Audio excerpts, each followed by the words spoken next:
Hi అండి. బాగున్నా. Hi అండి, బాగున్నారా? మరి మీరందరూ బాగుంటారనే నా ఉద్దేశము. మరి నేను కూడా బాగున్నాను. మీ ముందుకు వచ్చాను. మళ్ళీ మన సమాజమును వదిలిపెట్టదు కదండి. మన వ్యక్తిగత కుటుంబం ఎలాగో మన సమాజం కూడా మనకు రెండవ స్టెప్, రెండవ భాగము కనుక మన కుటుంబం తర్వాత సమాజం అనే కుటుంబాన్ని కూడా మనం దృష్టి ఉంచి మంచి చెడులు గ్రహించి మన పిల్లలకు మంచిని బోధించుకోవాలి, మంచిని పెంచాలి, చెడును వదిలింప చేయాలండి.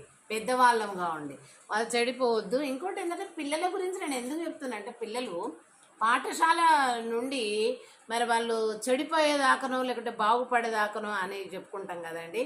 కానీ మొట్టమొదట పాఠశాల కంటే పెద్ద చదువుల కంటే మొదటి ప్లేస్ ఏదంటే ఇల్లే స్కూలు. ఇంట్లోనే టీచరు తల్లి. కనుక తల్లి చేపట్టవలసినటువంటి విషయాలు ఇవన్నీ కూడా. కాబట్టి తల్లికే నేను ఎక్కువగా వక్కా నుంచి చెప్తున్నాను. నేను కూడా పిల్లలకు తల్లినే కనుక మీరు కూడా అలాగే మరి మీ పిల్లల్ని చేయాలనే ఉద్దేశంతో నేను చెప్తున్నాను. కానీ చెడు అభిప్రాయం కాదండి.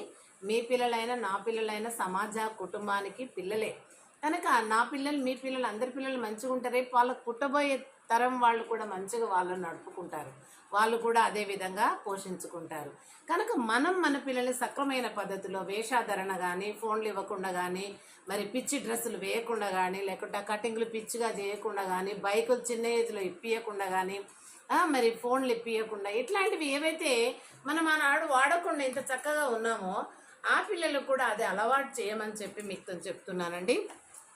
ఇంకొకటి ఏంటి, ఇవే మనం ప్రోత్సహించినట్టయితే పిల్లలు ఏం చేస్తారు, దొంగతనాలకు కూడా అలవాటు పడతారు. ఇప్పుడు ఇంట్లో అమ్మ నాన్న ఎక్కడైనా డబ్బులు పెడితే అవి ఎత్తుకపోయి జల్సాలు చేసుకుంటారు. ఫ్రెండ్స్ సినిమాలకు పోవడము, ఆ నూడిల్స్ కొనుక్కోవడము, లేకపోతే ఇంకా ఫ్రెండ్స్ అంతా కలిసి ఎవరిదైనా బర్త్డే ఇవ్వడం.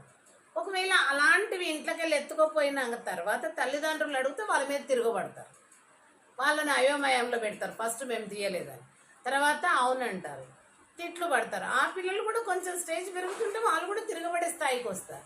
ఎందుకంటే వాళ్ళకి అలవాటు, అవసరం డబ్బు లేని పక్షంలో. ఇక ఇంట్లో దొరికేటట్టు లేదు, నేను పెద్దగా అవుతున్నా, నా కోరికలు పెరుగుతున్నాయి, అప్పుడు ఏం చేయాలి, దొంగతనాలకు ఎగబడాలి.